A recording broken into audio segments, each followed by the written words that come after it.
It was the shortest finished test match in the history of this game. Only 642 deliveries bowled. But what a win for India to kickstart this calendar year. Perhaps will work like a soothing balm for Indian fans that are carrying the scar of that World Cup final loss. This is how it all ended.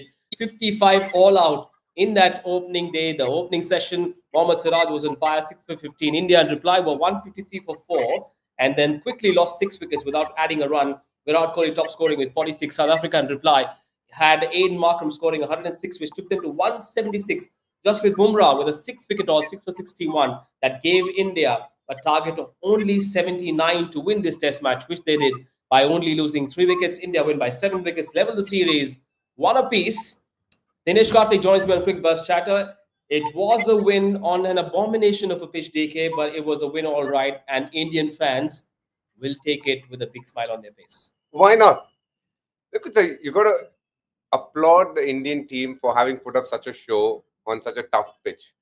Yes, we lost the toss, and in a way, South Africa's decision helped India. But what a clinical display by the bowlers. I just quite enjoyed how they came with plans, stuck to it, and kept getting wickets. Jasprit Bumrah, player of the series, and rightly so. He's the most dependable bowler right now for Rohit Sharma across any format, yet again delivering when India needs it. And what a way to start the new year. We ended it on a pretty sad note the previous test match, the first one of the series. How I wish there was a 3-match series. Anyway, we'll speak about all that. But for the moment, I think Team India and its fans will be very, very happy with how this test result has panned out. Was it a great test weekend? Definitely not. Was it a great win for us? 100% yes.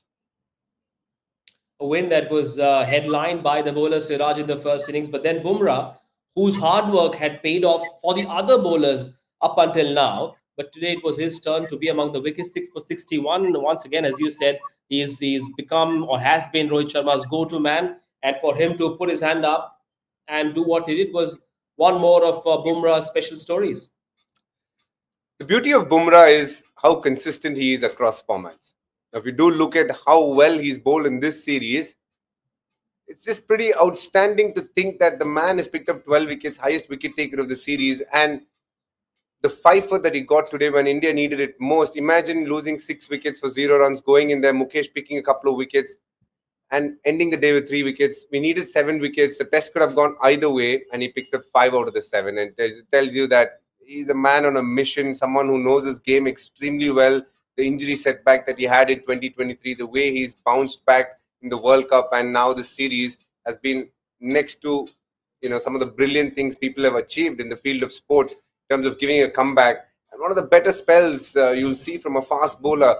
In just 31 tests, he's picked up 132 wickets, which is quite outstanding at an average just above 20. And some of the greatest bowlers across this format would be very envious of that average. And that just shows the class. He's already picked up 6 fifers outside of India. Every time he comes to South Africa, he puts up a performance. He started his career in Test cricket in South Africa. Yet again today, coming out there, bowling a brilliant spell. He gives you control. He gives you wickets. And if the pitch is hard enough to bat on, to play Bumrah can be quite a task. And I can promise you that he's one of the toughest bowlers that most batters would have played in their time playing this sport. Now that you've mentioned his exploits and his records, I'm going to put you on the hot spot to ask you a slightly tricky question on Jasprit Bumrah. Here's DK on the hot spot.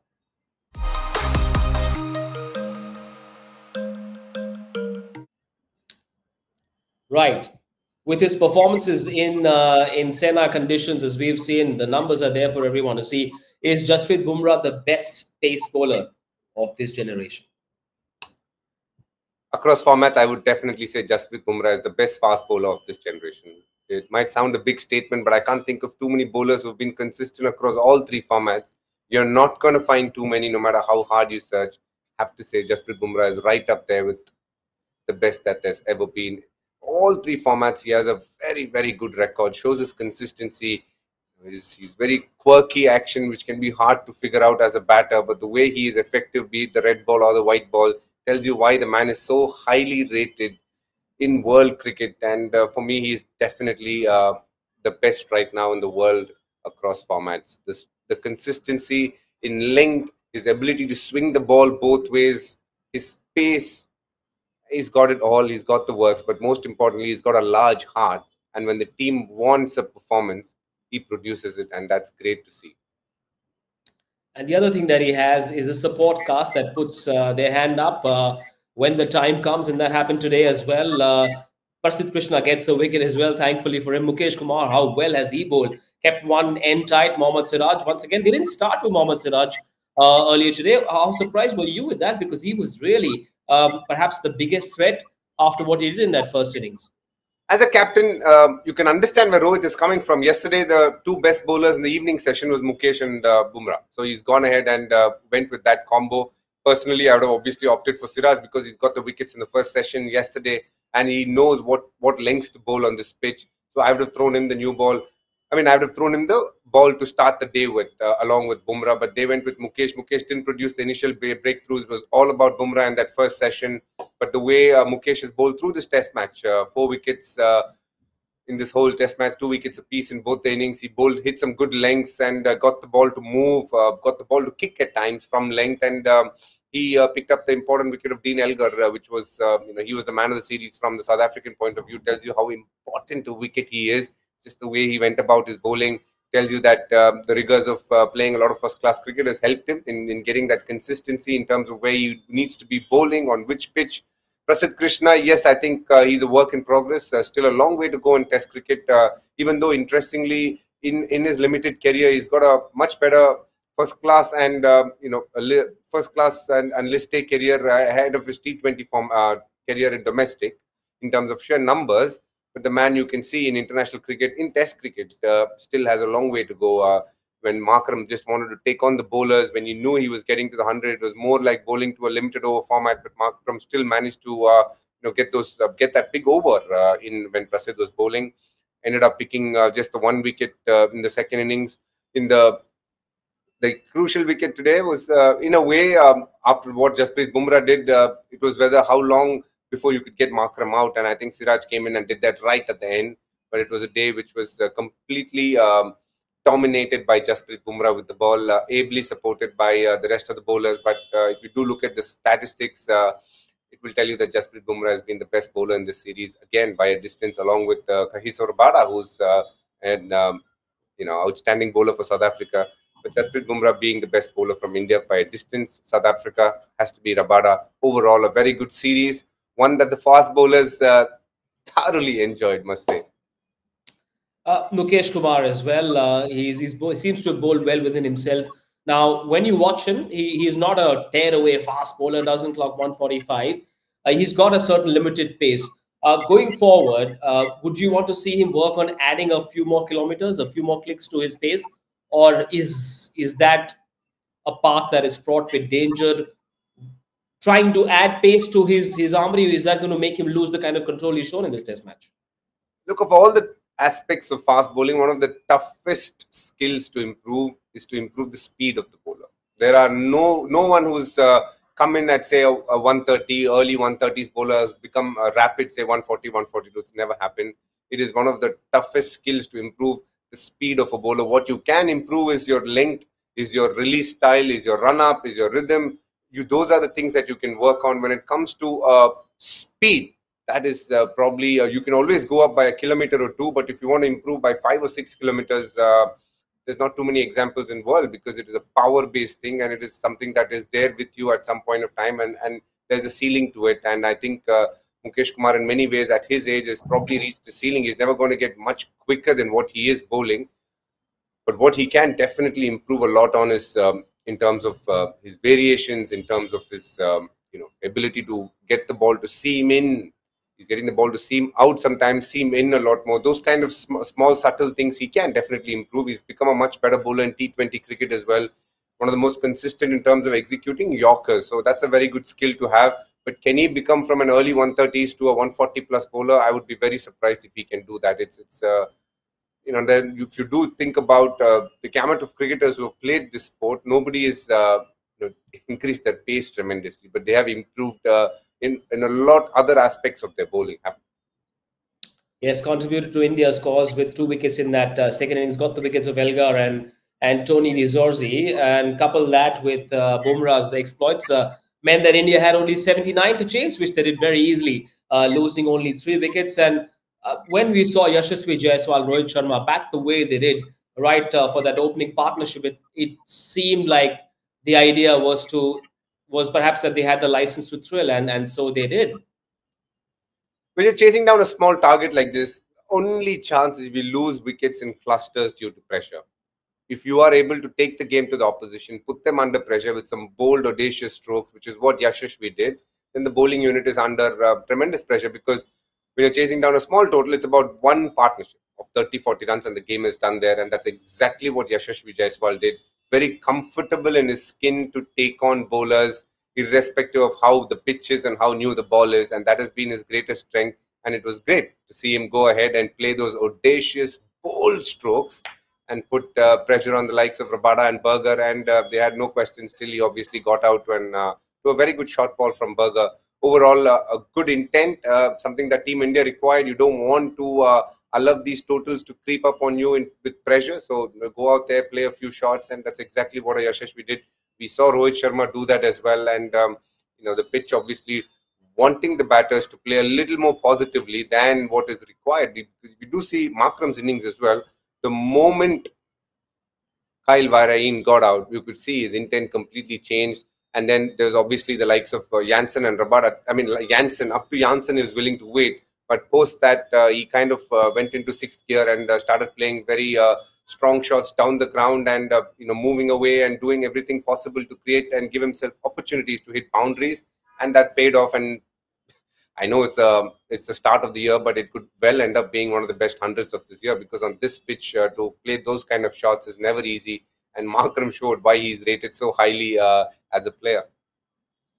And if it wasn't for that 100, this test match might have ended earlier today in less than 4 sessions. So perhaps goes to show that Aiden Markram at least gave his team, his bowlers, a bit of a chance to have a crack at the Indians, which they did, and picked up those 3 wickets. The pitch was behaving weirdly today as well. A couple of deliveries taking off from Rabada, one that kept low, got the wicket of Shubman Gill as well. So if only South Africa had maybe another 70, 80 runs, who knows what the result might have been.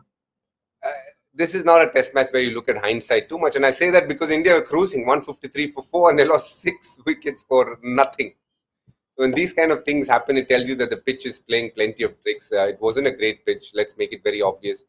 If a test match is getting over in just over 4 sessions, then you got to ask a few questions. Because if the same thing had happened in India on turning pitches, there's plenty of talk as to whether it was good, why is it being doctored, But, let's be honest, it was a very hard pitch to bat on, one where the batters need luck more than the skill, and one where you couldn't play orthodox test cricket. If you wanted to score runs, you had to be a lot more brave and audacious in terms of trying to go over the top and play disruptive strokes rather than play the conventional way of waiting for the bad ball, because if you did wait for the bad ball, there was one good ball with your name in it, which could easily end up being your dismissal. So you'd rather try and be proactive and make a play rather than just sit back and wait for the bowlers to make a play. And that's a good intent to have on good pitches, but not one which is loaded completely in favor of the spinners. Just the fact that both the spinners didn't bowl an over in this test match tells you a lot about how this test is played. Yes, it was a test match that perhaps got a lot of the geeks interested as well. There are hundreds of cricket fans, or thousands of them, on Twitter looking at the various numbers and how quickly this test match ended and so on. And some said maybe there should be another test match while they have time. Why don't they play a decider of a test match? There's enough time left. I can tell you, in this pitch, as the test match progresses, it will have gotten tougher for batting, because if the cracks had opened up, which it eventually will, then it can get really hard to bat on in terms of even getting hit a few body blows to be around the corner. So in a way, it's good that the test match has gotten over without anybody getting injured. Well, if South Africa had scored a few more runs, if Aiden Markram had got a bit of support, who knows what the target for India would have been. Now, Dean Elgar in the first test match, Aiden Markram here, and that exciting innings from Jansen in the first test match. That apart, this batting lineup seems to be one that is sort of work in progress. It's being rebuilt as well. A couple of debutants, Bedingham, Vereen, very new entities. Tristan Stubbs, the debut. Tony De Zorzi hasn't looked convincing. So South Africa's test batting quality needs a lot of work, DK. They're a young batting unit.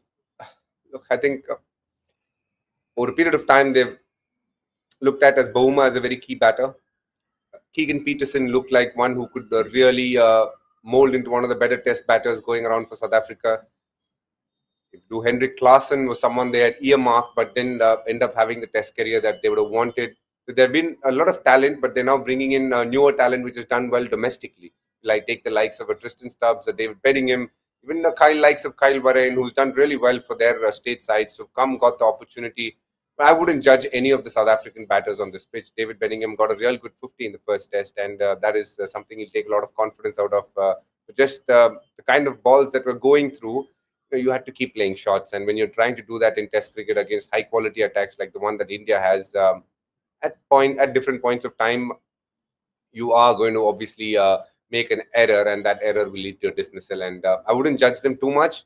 Could they have played better shots? Yes. I think today, we do look at how South Africa have played this test match. 17 wickets they've lost in the first session. It's hard work to bat, and make no mistake about that. It is hard work. But some of the shots that they did play today, I thought were shots that they could have easily avoided. It didn't lack the conviction. It didn't lack the belief that they could have had in trying to take the game deep. Bat a session with Markram, it didn't have that, and that just came flying through today. But I would say in the first innings it was much harder, and they did a very good job, especially Dean Elgar and Bedingham, backed up by Jansen in the first test. Yes, much to work on with their red ball batting, but no such worries with their bowling, because the supply chain seems to be doing all right with the arrival, the advent of Nandre Berger. There's Marco Jansen, and then Gerald Coetzee, who couldn't play this test match. So there's enough coming through there in the bowling.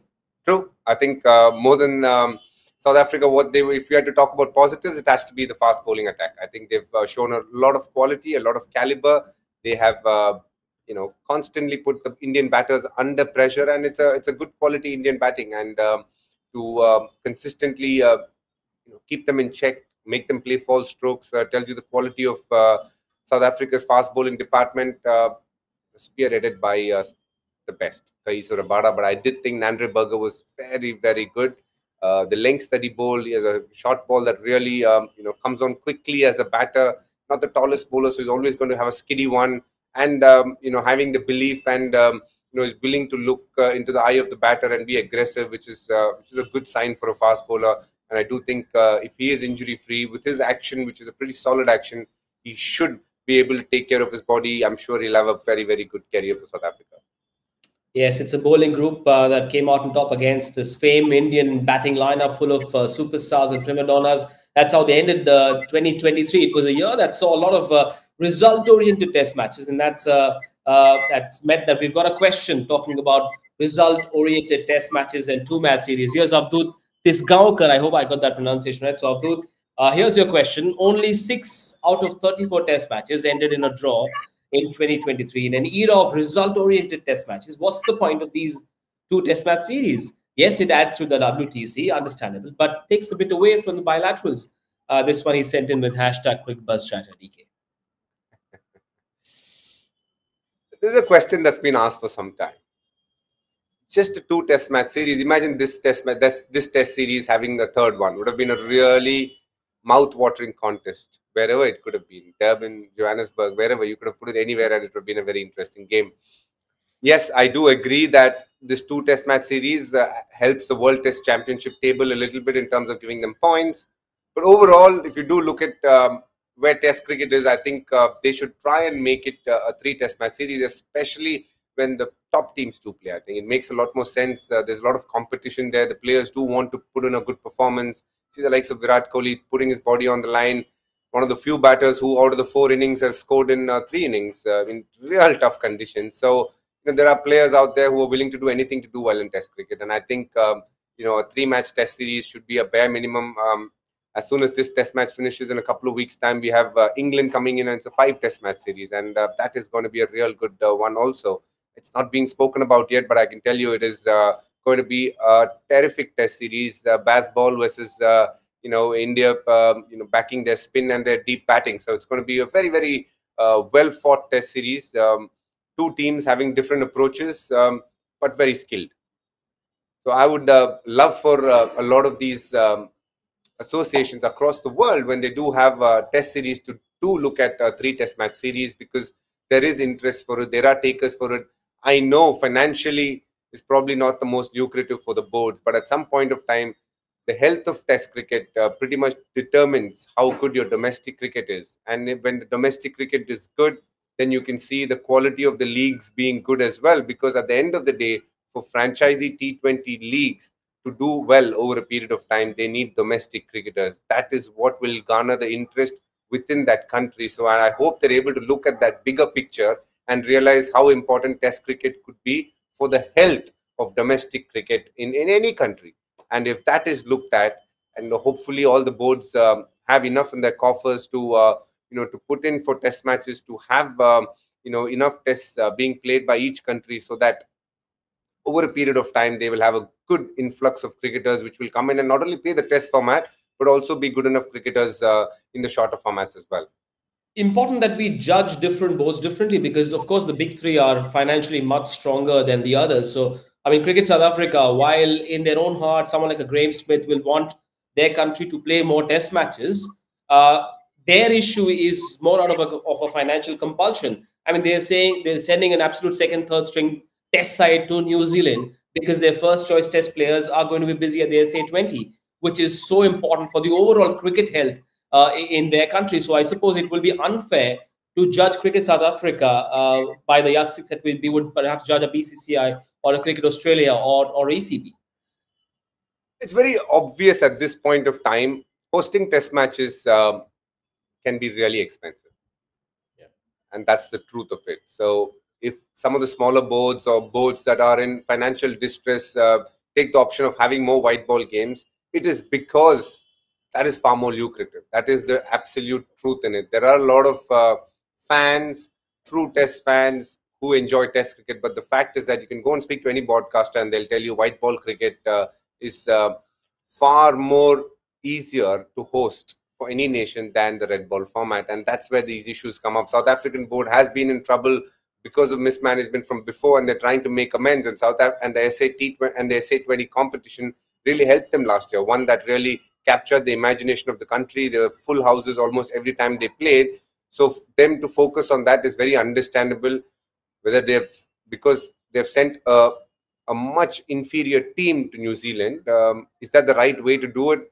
I guess they're pushed to a corner and they don't have an option right now. So you can understand when push comes to shove where the priority is. Well, that is a very that is written in big bold letters when it comes to any association as to what they feel they should be doing to make sure that the financial state of cricket is in better hands, and that is understandable. Yes, it's a test series that ended one apiece. So for you, DK, purely looking at this only two-match test series, what were the highs, the lows, and gaping holes, if any? For a start, I would say that Jasprit Bumrah's bowling, Mohammad Siraj's spell, I was very impressed with how well Virat Kohli batted. One of the rare occasions where I think he's been spoken about much lesser. But in tough pitches, 3 out of the 4 innings, he's managed to get a good score. And that shows the caliber of that man, the way he batted as well. Solid.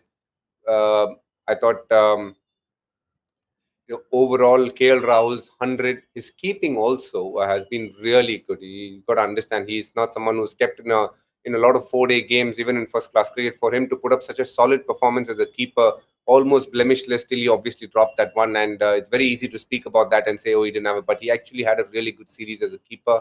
And he's grown in stature as a batsman. He got that brilliant 100 in the first innings, in the first test.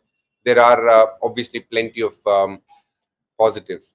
When it does come to what they could have done better for Team India, I do think the middle order, there are a couple of players who obviously haven't got the scores that they would have wanted, and they would like to get better at that.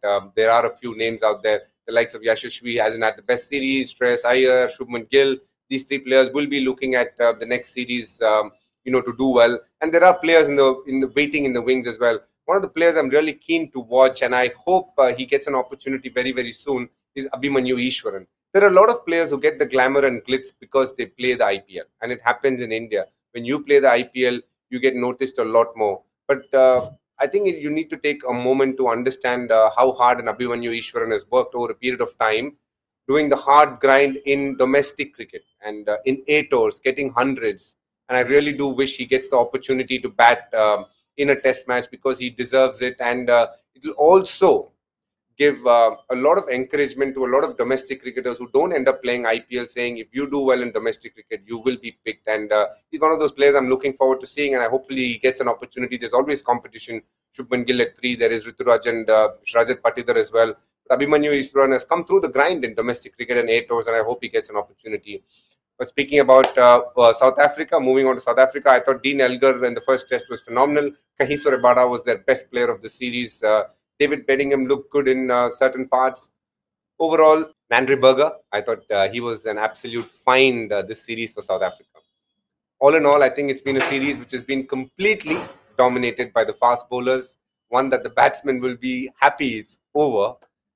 Both teams have some positives and some areas to work on as well. South Africa, just like India, have a pretty flimsy middle order as well, and they'll be looking at it with a microscopic view on what needs to be done so that they can put in good performances. While you catch your breath, DK, I was just wondering while you were talking about Abhimanyu Easwaran, no one seems to be talking about Hanuma Vihari. Cheteshwar Pujara has been putting out some really high-intensity batting practice videos on Twitter, perhaps in a sense telling the selectors, I am still around in case you need me. Has or should Indian cricket look to now move on, regardless of the result? Should they look to rebuild and only look at younger players? Or for a big marquee series like in India-England, should they go back to the tried and tested, someone like a Pujara, to add solidity, defensive solidity to that middle order? I do think this current crop of selectors are looking at moving on.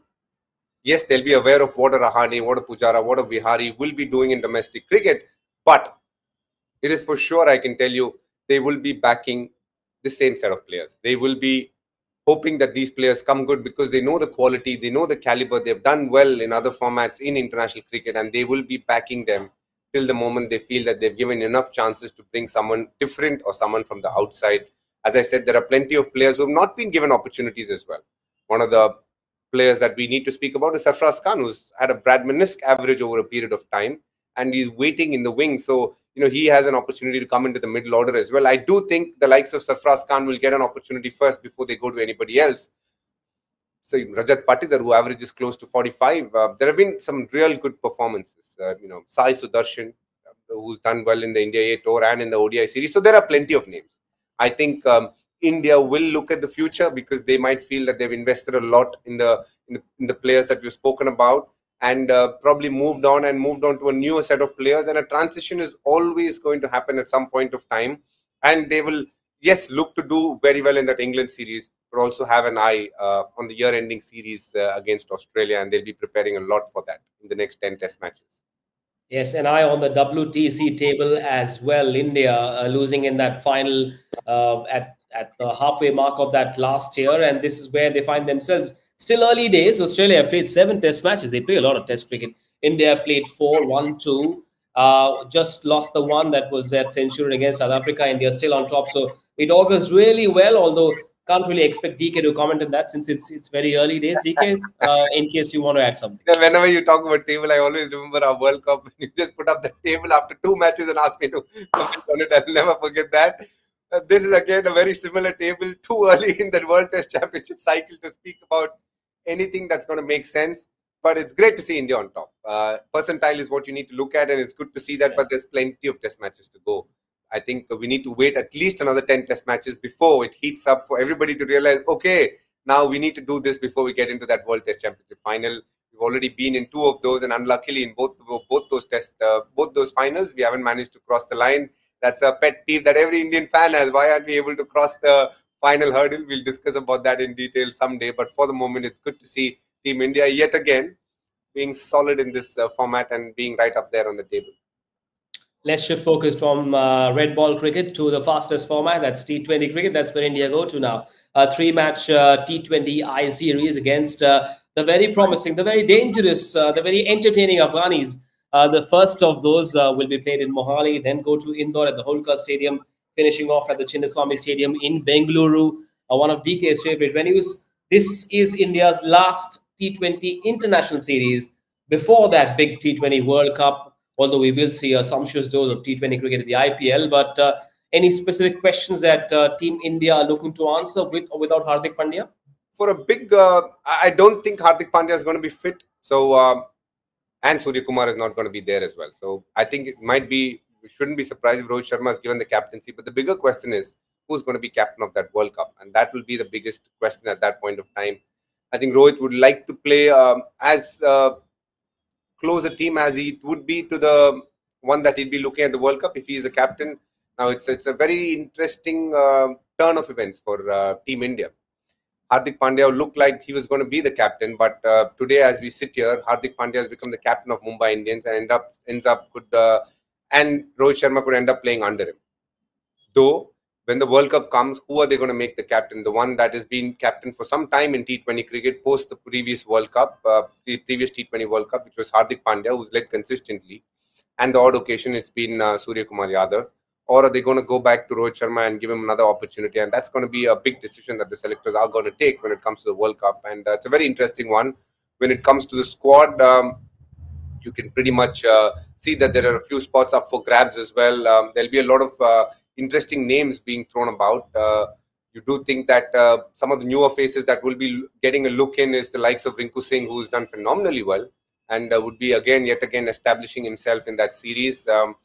Would we see the likes of Jadeja and Akshar playing as well? Because these two spinners could again get an opportunity in the World Cup. Are they both going to be playing? Washington Sundar has been around in the format but hasn't played too many games. Will he get an opportunity? Ravi Bishnoi has been solid.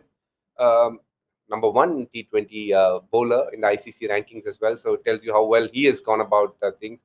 Kuldeep Yadav, who played ahead of Ravi Bishnoi in the South African series. So some interesting names, some interesting choices to be made by the selectors and by the captain and coach when they do get the squad. So it's going to be an interesting series. Afghanistan, a team that can never be taken lightly. And we know how destructive they can be and the kind of skill sets they possess. But looking at where they're playing on some real flat pitches, I would definitely back India to do well in that series.